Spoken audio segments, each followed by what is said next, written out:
haben das Wort für 4 Minuten.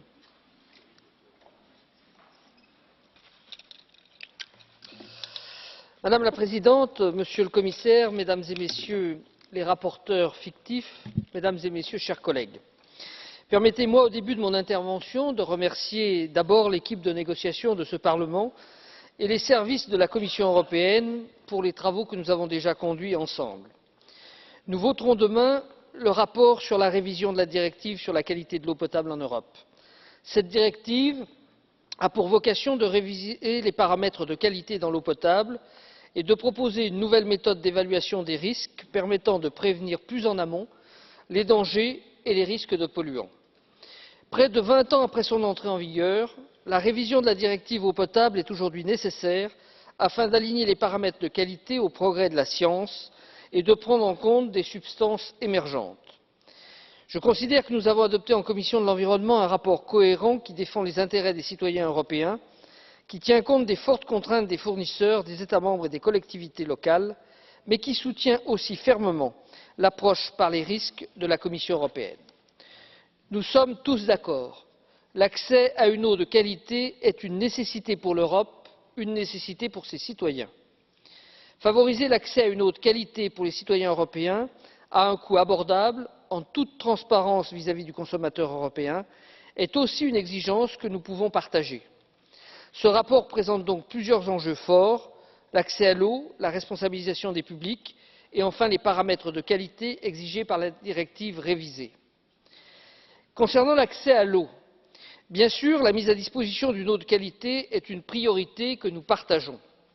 Mais je regrette que la Commission européenne ait intégré la question de l'accès à l'eau dans la révision de la directive eau potable, brouillant ainsi le message premier sur la qualité de l'eau distribuée en Europe.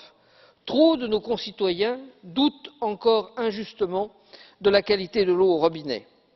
Certes, nos États membres sont divers dans leur fonctionnement institutionnel, dans leur réalité physique, et nous devons tenir compte de leur diversité.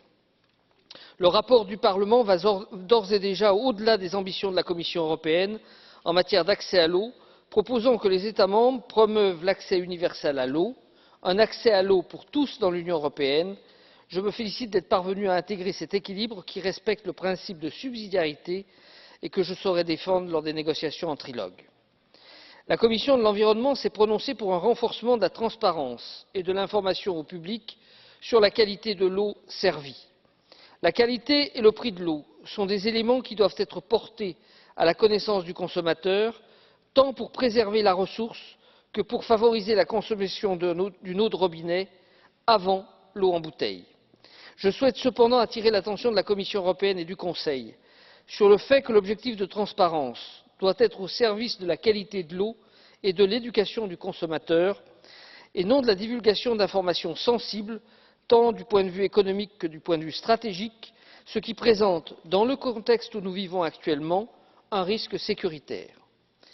Concernant les paramètres de qualité, je déplore, Mesdames et Messieurs, que l'Organisation mondiale de la santé, institution de référence en matière de polluants et de protection de la santé, n'ait pas eu plus d'écho dans la proposition initiale et dans les débats au sein du Parlement européen.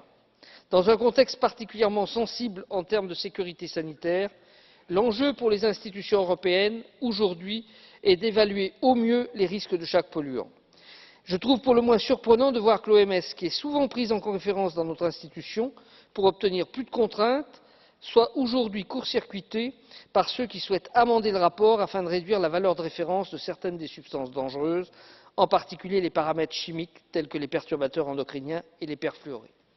En conclusion, Mesdames et Messieurs, je pense qu'il est plus que temps de réviser une directive qui a tant d'importance pour nos populations au bout de 20 ans. Oui, 20 ans.